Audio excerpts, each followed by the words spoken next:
Good morning students, आपका स्वागत है हमारे YouTube channel pathfinder classes Chhapra में। जिन लोगों ने अभी तक इस चैनल को सब्सक्राइब नहीं किया है, चैनल को सब्सक्राइब करें, बेल आइकन दबाएं ताकि हमारे वीडियोस के अपडेट्स आपको समय समय पे मिलते रहें। ये आपका पार्ट थर्ड वीडियो इस चैप्टर का। पार्ट थर्ड वीडियो में आ गए हम लोग क्वेश्चन नंबर 7 पे। कह रहे अभाज्य गुणनखंड विधि द्वारा निम्नलिखित पूर्णांकों का एचसीएफ तथा एलसीएम ज्ञात करें। तो अभाज्य गुणनखंड विधि द्वारा आपको बता चुके हैं, चलिए इसको बना देते हैं। 96 है और 404 है, बहुत ही सरल है, एक बना देंगे, बाकी आप बना लीजिएगा। 96 का अभाज्य गुणनखंड पहले करेंगे तो 96 से 2 से ले जाएंगे तो आएगा कितना, 2 चौका 8 और 2 8 16। फिर 2 से ले जाएंगे तो 2 से ले जाएंगे तो कितना जगह, 2 और 4। फिर 2 से ले जाएंगे कितना आएगा, 12। फिर 2 से ले जाएंगे कितना आएगा, 6। फिर 2 से ले जाएंगे कितना आएगा, 3। और 404 का करते हैं, 404 का, तो उसको लीजिएगा 2 से तो कितना आएगा, 202। फिर 2 से ले जाएगा आएगा 101। अब ये जाएगा क्या, किसी और अंक से नहीं जा रहा है ना। चलिए तो यहाँ से अब आप लिख सकते हैं कि 96 इक्वल टू आया है आपके पास 2 इंटू 2 इंटू 2 इंटू 2 इंटू 2, 5 बार है ना, 2 3 2 5 और एक बार है 3, ठीक है। और 404 बराबर आया है आपके पास 2 गुना 2 गुना 101। पेयर बनाइए, ये है ना, और ये देखिए पेयर बन रहा है ना 2 का, तो यही एचसीएफ हो जाएगा ना। एचसीएफ बराबर हो जाएगा 2 गुना 2 यानी 4। और एलसीएम क्या होगा, तो एलसीएम में यानी ये और ये लिखना होगा, 2 गुना 2 और इसके बाद जो बच गए सारे, यानी कि 2 इंटू 2 इंटू 2 इंटू 3 इंटू 101, सबको गुना कर दीजिए तो आ जाएगा ये 9696। इसे गुना करने पे यही आ जाएगा, तो ये होगा एचसीएफ और एलसीएम।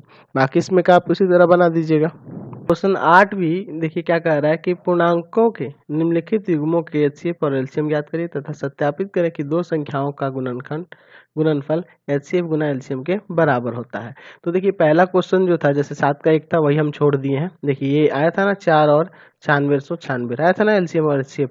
चलिए तो इसी को आप सत्यापित करते हैं। चलिए इतना आपको करना होगा क्वेश्चन में, जैसे इसमें बनाइएगा तो इतना तो करना ही होगा। फिर आपको क्या लिखना होगा कि दो संख्याओं का गुणनफल है ना बराबर क्या है, तो एचसीएफ गुना एलसीएम, ठीक है। चलिए तो यहाँ पे है दो संख्याओं का गुणनफल यानी 96 और एक है दूसरी संख्या 404, और इधर है आपका कितना, तो एचसीएफ है 4 और एलसीएम है 9696, है ना। तो इन दोनों में गुना करके देखते हैं, ठीक है। इन दोनों में 9696 में और 4 में यहाँ से गुना करते हैं 9600, ये रहा 96। तो इसमें गुना करिए, इसमें गुना किया, अगर बराबर आ गया तो सही है। तो आपका गुना करने पे आ जाएगा 38,784, और इधर भी वही आ जाएगा 38,784। तो ये आपका साबित हो गया, समझ गए। चलिए अगला क्वेश्चन देखते हैं। इसमें तो आप बना लीजिएगा ना, बस वही करना है, 7 जैसा ही बनाना है और लास्ट में बस सत्यापित करके दिखा देना है। क्वेश्चन नंबर 9 देखिए, कह रहा है अभाज्य गुणनखंड विधि द्वारा निम्नलिखित पूर्णांकों का एचसीएफ और एलसीएम ज्ञात करिए। तो देखिए फर्क इसमें है कि इसमें इतना है कि इसमें 3 दे दिए हैं, 3 पूर्णांक दिए हैं और तीनों का निकालना है एचसीएफ और एलसीएम अभाज्य गुणनखंड विधि द्वारा, ठीक है। तो कोई दिक्कत नहीं है। चलिए पहला क्वेश्चन हम लोग देख लेते हैं इसका। 6 का करिए अभाज्य गुणनखंड इस तरह से, 6 का 2 से ले जाइए 3 बार में, ठीक। फिर इसके बाद 72 का करिए, 72 का ले जाइएगा 2 से आएगा 36, फिर 2 से ले जाइएगा आएगा 18, फिर 2 से ले जाइए आएगा 9, ठीक है। अब फिर किसी जगह 3 से आएगा 3। चलिए उसी तरह 120 का करिए, तो 120 का करिएगा 2 से तो आ जाएगा कितना, 60। 2 से करिए तो आएगा 30, फिर 2 से करिए आएगा 15, है ना। फिर 3 से करिए फिर आएगा 5, समझ गए। तो यहाँ से 6 बराबर आया है आपका 2 गुना 3, ठीक है। 72 बराबर आया है 2 गुना 2 गुना 2 गुना 3 गुना 3, समझ रहे हैं, है ना। इसको सब गुना में लिख दिया। उसी तरह 120 बराबर आया है 2 गुना 2 गुना 2 गुना 3 गुना 5, ठीक है। तो देखिए अब एचसीएफ बराबर क्या होगा, तो एचसीएफ जो होगा तीनों में कॉमन देखेंगे तो तीनों में 2 और 3 है, यहाँ भी 2 और 3 है और यहाँ भी 2 और 3 है, एक एक पेयर बन जा रहा है ना। तो 2 इंटू 3 यानी एचसीएफ हो जाएगा 6। एलसीएम बराबर क्या होगा, तो एलसीएम बराबर तीनों में देख लीजिए 2 और 3 तो मिल गया। अब देखिए तीन नहीं, जरूरी नहीं है कि तीनों में देखना होगा, आप दो में भी आप देख सकते हैं। एलसीएम में दो में भी जो सेम मिलेगा उसको गायब एक ही बार लिखेंगे। ठीक है, यहाँ पे 2 लिखिए एक बार, ये भी फिर 2 मिला, फिर एक बार 2 लिख दीजिए। ठीक है, यानी कि जो तीनों में मिला उसको तो एक बार लिख ही देना है, अब जो दो दो में भी मिलेगा उसको भी एक एक बार ही लिखना होगा। अब यहाँ एक 3 बच गया और यहाँ एक 5 बच गया, तो इसमें 3 और फिर 5 बच गया। तो अब इसको आपको गुना कर देना, तो गुना कर दीजिए, क्या दिक्कत है। 3 दूना 6, 6 दूना 12, 12 तिया 36 और 36 360 आ जाएगा। अब गुना करके देख सकते, 5 तिया 15, 15 30, 30 दूना 60 और 60 तिया 180, 180 दूना 360। तो इसका एचसीएफ हो जाएगा 6 और एलसीएम हो जाएगा 360। समझ गए, बाकी इसी तरह बना लीजिएगा। क्वेश्चन नंबर 10 में देखिए, आपके क्वेश्चंस तो और भी दिए हुए हैं, हम 2 क्वेश्चन लिए हैं। यदि एचसीएफ बराबर यह है 4 किसका, 96 और 404 का, तो इसका एलसीएम याद करना है। तो आपको पता है कि आपको पहले क्वेश्चन बता चुके इस तरह का कि एलसीएम बराबर फॉर्मूला होता है ना, दो संख्याओं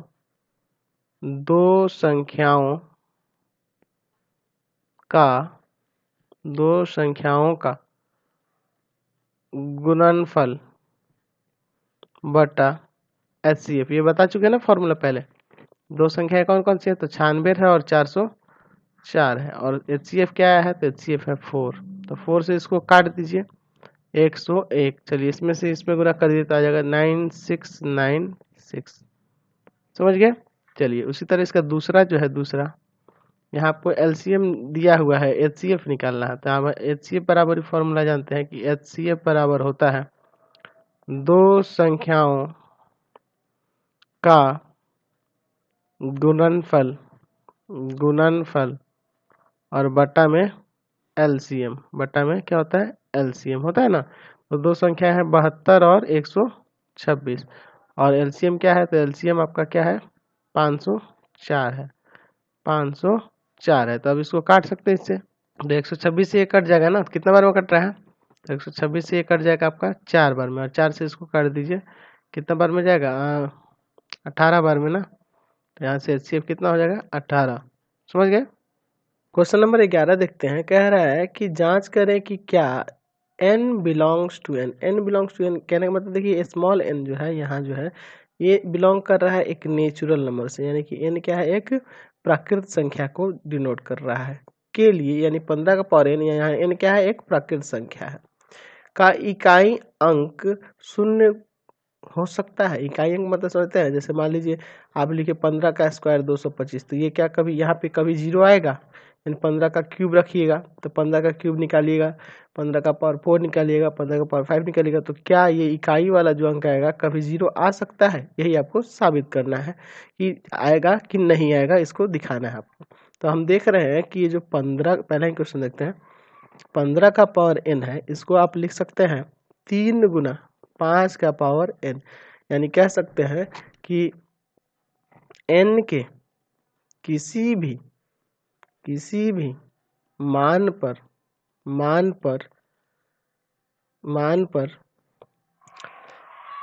15 का पावर n क्या होगा, 3 तथा 5 का गुणज होगा, 3 तथा 5 का गुणज होगा, है ना। 3 तथा 5 ही आएगा, कभी 3 का फैक्टर करिएगा तो हमेशा 3 और 5 ही आएगा। अंकगणित के आधारभूत प्रमेय कैसे 3 और 5 ही आएगा। हम जानते हैं कि किसी अंक के 0 पर समाप्त होने के लिए वह 2 तथा 5 का गुणज होना आवश्यक है।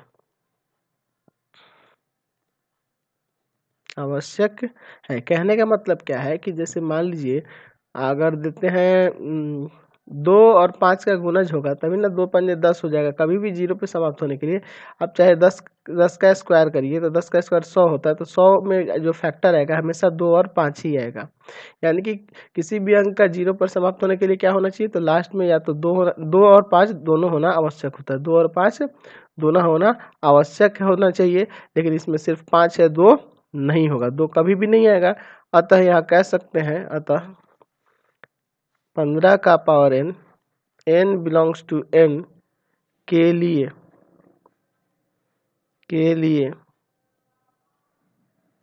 कभी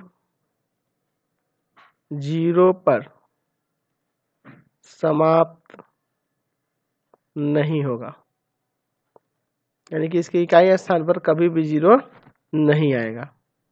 इसका 2 नंबर देखिए उसी तरह का है कि हमें 24 का पावर n जो है ना इसका इकाई अंक 5 पर हो सकता है कि नहीं, ये हमें जांच करना है। ठीक है, तो चलिए उसी तरह देखेंगे। 24 का पावर जो n है, 24 का पावर जो n है, ये होगा 2 का क्यूब इंटू 3, 2 का क्यूब 8, 8 3 24 हो रहा है ना। ये होगा ना n के किसी भी मान पर किसी भी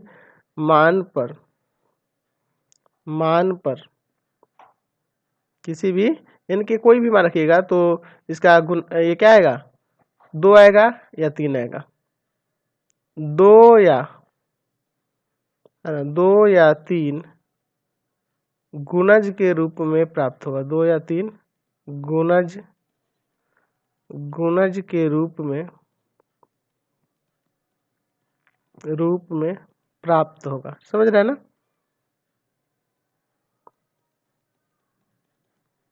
जबकि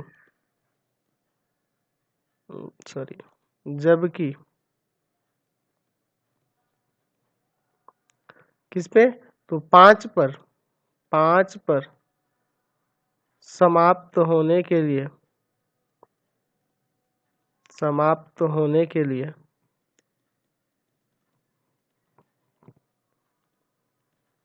संख्या को 5 का गुणज होना आवश्यक है। 5 का गुणज होना आवश्यक है। 5 का गुणज होगा तभी ये हो सकता है। इसलिए 24 का power n belongs to z के लिए, n बिलोंग्स टू क्या कर रहा है, प्राकृत संख्या। तो प्राकृत संख्या आप यहाँ लिखेंगे नेचुरल नंबर, शॉर्ट में कैपिटल N लिख देंगे।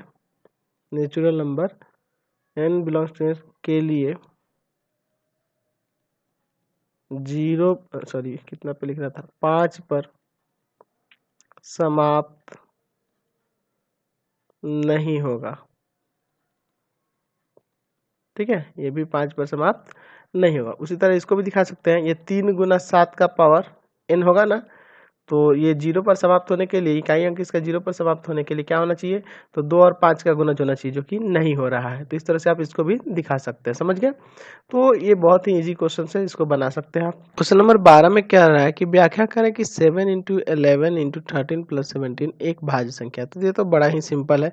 7 इंटू 11 इंटू 13 प्लस 17 कर दीजिए। इसको ये तीनों को गुना कर दीजिए। आप में कर सकते हैं 77, और 77 में 13 से गुना करिएगा 1001 आ जाएगा, और प्लस में है 17 जोड़ दीजिएगा तो ये आ जाएगा 1018। तो 1018 क्या है, एक भाज्य संख्या हुआ ना, भाज्य संख्या है। भाज्य संख्या इसलिए है क्योंकि ये 1 से भी कटेगा, अपने आप से भी कटेगा, और 2 से भी देख रहे हैं कट रहा है ना, तो और भी संख्या से ये कट सकता है। ठीक है, तो इसलिए ये कैसी संख्या है, भाज्य संख्या। उसी तरह बाकी भी आप चेक कर सकते हैं। क्वेश्चन नंबर 13 देखिए, कह रहा है कि 3 मापदंड 64 सेंटीमीटर, 80 सेंटीमीटर और 96 सेंटीमीटर लंबाई के हैं। कपड़े की न्यूनतम लंबाई ज्ञात करें जिसे एक दंडों में से किसी एक का प्रयोग करके ठीक पूर्ण रूप से मापा जा सके। मतलब एक न्यूनतम लंबाई ज्ञात करें जिसको तीनों, मतलब इससे भी उसको नाप सके, इससे भी नापा जा सके, इसके भी नापा जा सके। तीनों स्केल से हम उसको नाप सकते हैं, उस रॉड से तीनों को नापा जा सके, है ना। तीनों के द्वारा, मतलब ये 64 सेंटीमीटर जो रॉड है मापदंड है, उसके द्वारा भी उस रॉड को नापा, उस कपड़े की लंबाई को नापा जा सके, 80 वाले से भी नापा जा सके, और 96 वाले से भी नापा जा सके। यानी कि तीनों का आपको एलसीएम निकाल देना होगा। तो एलसीएम के लिए कोई भी विधि आप प्रयोग कर सकते हैं। यहाँ कुछ नहीं कह रहा, आप सीख चुके हैं बहुत सारी विधियाँ। 64 है, 80 है और 96 है। 2 से ले गए, यहाँ से आएगा 32, यहाँ आएगा 40, यहाँ आएगा 48। फिर 2 से पुनः ले जाएंगे, ये आ जाएगा 16, ये आएगा 20 और ये आ जाएगा आपका 24। फिर 2 से जाएगा ना, चलिए 2 से ले जाते हैं, फिर आएगा आपका 8, फिर आएगा 10 और फिर आएगा 12। फिर 2 से ले जाइए, आएगा 4, यहाँ आएगा 5, यहाँ आएगा 6। फिर 2 से ले जाएंगे क्योंकि 2 को कट रहा है ना, 2 से ये 5 ऐसे ही उतर जाएगा, 2 3 6। अब आ गया आपका, तो यहाँ पे आ गए कि कपड़े की न्यूनतम लंबाई, कपड़े की न्यूनतम लंबाई, न्यूनतम लंबाई आपको निकालनी है। तो न्यूनतम लंबाई यहाँ से निकल गया आपका 2 गुना 2 गुना 2 गुना 2, कितना बार है, 6 बार है, 2 4 5 6 और उसके बाद है 5, उसके बाद है 3। चलिए इसमें गुना कर दीजिए तो आ जाएगा यहाँ से 960 सेंटीमीटर। समझ गए। चलिए क्वेश्चन नंबर 14 में कह रहा है कि 3 पात्रों में 27 लीटर, 36 लीटर और 72 लीटर दूध है। कौन से बड़ी माप तीनों मात्रकों के दूध को ठीक ठीक माप सकता है। मतलब इस दूध के, देखिए उल्टा है, कपड़ा वाले में क्या था कि कपड़ा का अलग अलग माप का ये दिया था, आपके पास मापदंड दिया था, उससे एक ऐसा न्यूनतम लंबाई निकालना था जिसे तीनों द्वारा उसे मापा जा सके। और यहाँ कह रहा है कि ऐसा क्वांटिटी बताना है जिसके कारण, मतलब एक ऐसा कंटेनर लेना है आपको, एक ऐसा ठीक ठीक माप यूज करना है जिससे ये तीनों 27 लीटर वाला भी दूध नाप सके, 36 लीटर वाला भी और 72 लीटर वाला भी मापा जा सके। ठीक है, तो इसमें आपको उल्टा करना होगा। इसमें आप निकालेंगे इसका HCF निकालिएगा, 9 लीटर आ जाएगा। आप बना लीजिएगा, इसको ऐसे बना सकते हैं। ठीक है, 15 में भी कह रहा है 3 मात्रा दूध और पानी का मिश्रण, ये इतना इतना इतना दिया गया है। ठीक है, कौन से माप, तो इसमें भी वही करना है, इसमें भी आपको क्या निकालना है, HCF ही ज्ञात करना है। चलिए तो दोनों का HCF आप निकाल लीजिएगा। HCF तो आप सीख चुके हैं। चलिए आगे बढ़ते हैं। चलिए ये कथन देखते हैं और इसको साबित करते हैं। कह रहा है कि यदि इसका उपयोग करेंगे हम लोग सिद्ध करने में कि √2 एक अपरिमेय संख्या है, √3 एक अपरिमेय संख्या, इसको साबित करने में इस प्रमेय का उपयोग होगा। चलिए इसको देखते हैं। यदि a एक धनात्मक पूर्णांक है, a क्या है, एक धनात्मक पूर्णांक है, और p एक अभाज्य संख्या है, p क्या है, एक अभाज्य संख्या है, और इस p को a² विभाजित करता है। ठीक है, तब आपको बताना है कि p a को भी विभाजित करेगा, p a को भी विभाजित करेगा, ये आपको साबित करना है। समझ गए।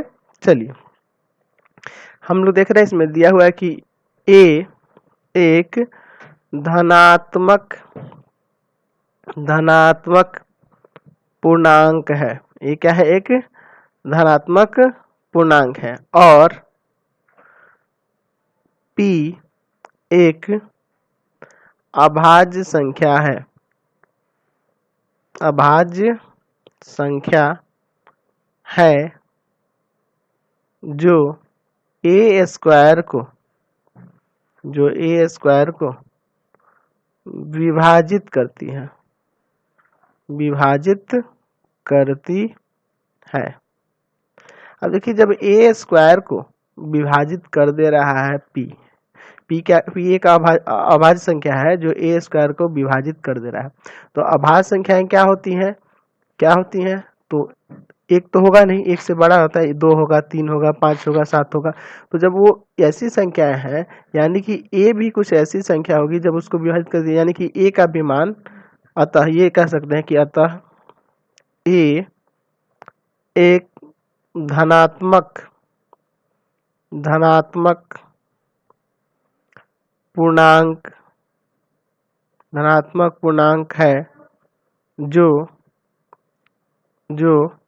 एक से बड़ी है, क्योंकि एक से बड़ा है तभी ना उसमें p विभाजित कर दे रहा है ना। चलिए अब मान लेते हैं, माना a बराबर p1 into p2 into p3 dot कहाँ तक, pn तक।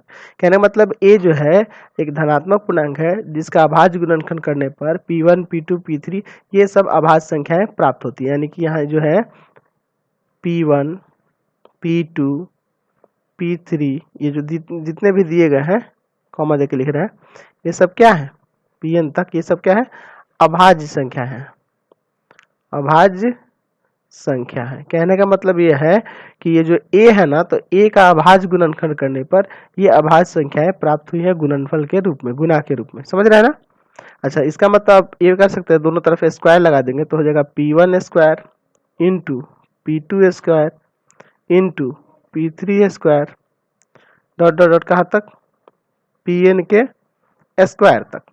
ठीक है, अब देखिए आपके क्वेश्चन में दिया है कि चूंकि P a स्क्वायर को विभाजित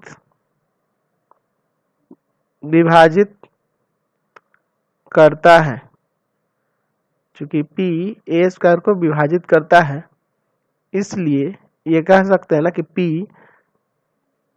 P1 square P2 square into में है P3 स्क्वायर डॉट डॉट कहाँ तक, Pn स्क्वायर को भी विभाजित करेगा, समझ रहे हैं ना। तो यहाँ से आप P जो है, P ये जो है a स्क्वायर को जब विभाजित कर रहा है तो a स्क्वायर का जो मान है, a स्क्वायर का मान क्या है, तो यही है P1, यही ना है, तो इसको लिख दिए। तो जब a स्क्वायर को विभाजित कर रहा है तो इसको भी विभाजित करेगा, यहाँ से समझ के। अच्छा, आप जानते हैं अंक गणित की आधारभूत प्रमेय, जो आपको पिछले वीडियो में बताए थे, आधारभूत प्रमेय के अनुसार आप जानते हैं, आप क्या जानते हैं कि किसी अभाज्य संख्या को अभाज्य, आप ये जानते हैं ना कि अभाज्य संख्याओं के रूप में, अभाज्य संख्याओं के गुणनफल के रूप में पूर्ण संख्याओं को या पूर्णांक को, है ना, पूर्णांकों को बदला जा सकता है, या फिर ऐसे भी कह सकते हैं कि पूर्णांकों को अभाज्य संख्याओं के गुणनखंड के रूप में व्यक्त किया जा सकता है। तो ये आप पढ़े हुए हैं। तो इसके अनुसार हम लोग a स्क्वायर की बात करें, यहाँ जो a स्क्वायर है, तो a स्क्वायर भी यहाँ गुणनखंड के रूप में व्यक्त हो चुका था। ठीक है, इसलिए आप ये कह सकते हैं कि ये जो P है, P1 square into P2 square into P3 square dot dot dot कहाँ तक, Pn स्क्वायर को विभाजित करता है। यानी कि ये जो P है, P1 इंटू P2, है ना, ये जो P1 P2 इंटू में दिए गए हैं, इसी में से कोई एक होगा P3 dot dot dot Pn तक। ठीक है, ये कॉमा दे के लिखे हैं कि ये जो P है, P1 P2 P3 Pn में से कोई एक है, इसी में से वो कोई एक है। ये जो P जो है, इनमें से कोई एक है। जब इनमें से वह कोई एक है, यानी आप कह सकते हैं कि P जो होगा P1 इंटू P2, अब की बार इंटू है, ठीक है, into P3 dot dot dot Pn का एक गुणनखंड है, तभी ना उसी में से एक हो जा रहा है, का एक गुणनखंड है। और जब यह गुणनखंड है तो ये जो आप कह रहे थे कि जब ये गुणनखंड है तो यहाँ कह सकते हैं कि P a का भी एक गुणनखंड है, a का एक गुणनखंड है।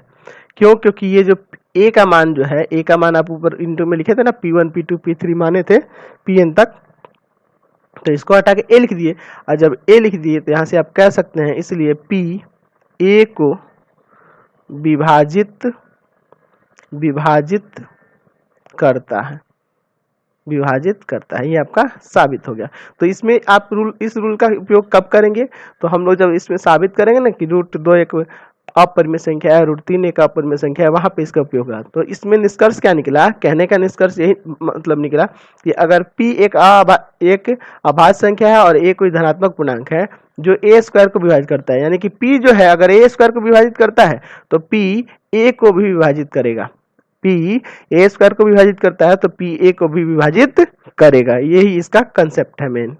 चलिए एक्सरसाइज 1.3 देखते हैं। उसका फर्स्ट क्वेश्चन कह रहा है कि सिद्ध करें कि √2 एक अपरिमेय संख्या है। तो देखिए इसमें किस तरह लिखेंगे। सबसे लिखेंगे कि माना, उल्टा मानेंगे, माना √2 एक परिमेय संख्या है। उल्टा मान लेंगे, इसको क्या कहेंगे कि √2 एक परिमेय संख्या है। ठीक है। और P और Q दो धनात्मक पूर्णांक हैं, धनात्मक पूर्णांक है जहां Q नॉट इक्वल टू 0। तो यहाँ पे Q नॉट इक्वल टू 0 हम लोग लिए हैं। तो ये हम लोग इसलिए लिए हैं ताकि हम लोग P/Q के रूप में एक संख्या ले रहे हैं, है ना। P/Q एक परिमेय संख्या ले रहे हैं। ये P/Q क्या है, एक परिमेय संख्या है, और ये भी एक परिमेय संख्या है जो इसके बराबर मान लेते हैं कि ये एक परिमेय संख्या है और वह परिमेय संख्या क्या है, P/Q है, और जहाँ Q नॉट इक्वल टू 0 है। और इसमें साथ ही साथ ये लिख रहे हैं कि यहाँ पे एक और चीज लिख रहे हैं कि P तथा Q है ना, P तथा Q सह अभाज्य है। कहने का मतलब कि दोनों में कोई अब कॉमन चीज नहीं रहा, दोनों में उभयनिष्ठ। अगर दोनों का HCF देखें तो HCF क्या होगा, HCF इनका 1 होगा। आपको बताए थे कि दो ऐसी संख्या जिनका HCF 1 हो वही क्या कहलाती है, सह अभाज्य कहलाती है। यानी कि ये दोनों एक दूसरे से कट नहीं सकता, ये इसका सबसे सिंपलेस्ट फॉर्म है। अब देखिए इसके बाद क्या करना होगा, आप लिखेंगे दोनों तरफ वर्ग करने पर। तो जब इसका वर्ग करिएगा तो ये हो जाएगा √2 का स्क्वायर, इधर हो जाएगा P/Q का स्क्वायर, यानी ये हो जाएगा 2 और इधर हो जाएगा P²/Q²। ये ले जाएगा, इधर गुना कर दिया, 2Q² बराबर P² आ जाएगा। तो 2Q² बराबर P² हो गया। तो यहाँ से आपको क्या पता चल रहा है कि अगर ये दो द्वारा P² को विभाजित किया जाए तो आएगा आपका Q²। ये दो अगर P² में भाग लग जा रहा है तो यहाँ क्या आ रहा है, Q² आ रहा है, ये ना हो रहा है। यानी यहाँ से आप ये लिख सकते हैं कि दो जो है, यहाँ जो दो है, दो P² को विभाजित करता है, समझ रहे ना, P² को विभाजित करता है, यही इसका निष्कर्ष निकल रहा है। तो जब ये इसको विभाजित करता है तो यहाँ से ये भी आप लिख सकते हैं कि दो P को भी विभाजित करेगा। अभी जो प्रमेय पढ़े हैं उसके अनुसार P को भी विभाजित करेगा, समझ रहे ना। चलिए तो यहाँ पे ये लिख दिए कि दो जो होगा P को भी विभाजित करेगा। इसके बाद हम लोग क्या करते हैं कि इसमें मान लेते हैं कि माना यहाँ पे हम लोग इसको मान लेते हैं, ठीक है। P बराबर 2R, जहां R एक पूर्णांक है, क्या है, एक पूर्णांक है। अब यहाँ पे जब 2R रखिएगा P की जगह तो हो जाएगा 2Q² बराबर P की जगह क्या आएगा, 2R का स्क्वायर। तो यहाँ हो जाएगा आपका, ये हो जाएगा 2Q² बराबर 4R²। ये 2 जाकर उसमें भाग लगेगा, यानी Q² बराबर हो जाएगा 2R² हो जाएगा ना। तो जब ये 2R² हो गया, अगर 2 इधर लाए तो ये Q² में 2 से भाग लगने पे क्या आ रहा है, R² प्राप्त हो रहा है ना। तो यहाँ अब लिख सकते हैं कि 2 Q² को विभाजित करता है, क्या करता है, विभाजित करता है। जब इसको विभाजित करता है Q² को, तो 2 Q को भी विभाजित करेगा। अभी जो प्रमेय पढ़े थे उसके अनुसार विभाजित करेगा। तो जब इसको विभाजित करेगा तो यहाँ से आपको एक चीज आपको दिख रहा है कि जैसे P जो है, P को 2 भी विभाजित कर रहा है और P को, है ना, Q को भी 2 विभाजित कर रहा है। दोनों को, P को भी 2 विभाजित कर रहा है और Q को भी 2 विभाजित कर रहा है। यानी कि दोनों में ये निष्कर्ष निकलता है कि एक उभयनिष्ठ गुणनखंड है। अतः P तथा Q का एक उभयनिष्ठ गुणनखंड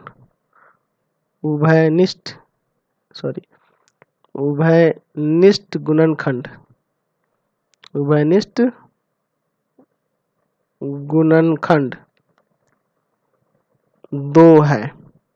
लेकिन हम लोग तो ऊपर माने थे कि ऊपर माने थे ना कि सह अभाज्य है, सह अभाज्य मतलब उनका HCF एक है, लेकिन यहाँ HCF तो 2 आ जा रहा है, 2 कॉमन दिख रहा है। अतः यह हमारी मान्यता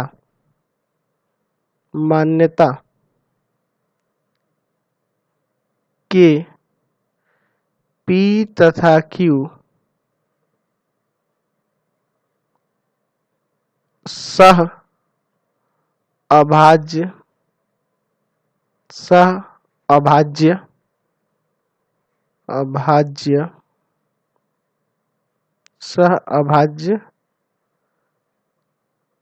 है का विरोध करता है। विरोध इसलिए कर रहा है क्योंकि हम लोग देखे थे सह अभाज्य क्या होता है कि उनका HCF 1 आना चाहिए, लेकिन इन दोनों में कॉमन क्या दिख रहा है, 2 दिख रहा है। जब 2 कॉमन दिख रहा है तो ये हमारी ये कथन जो था वो असत्य हो गया कि √2 एक परिमेय संख्या है। तो यहाँ लिख सकते हैं कि इस तरह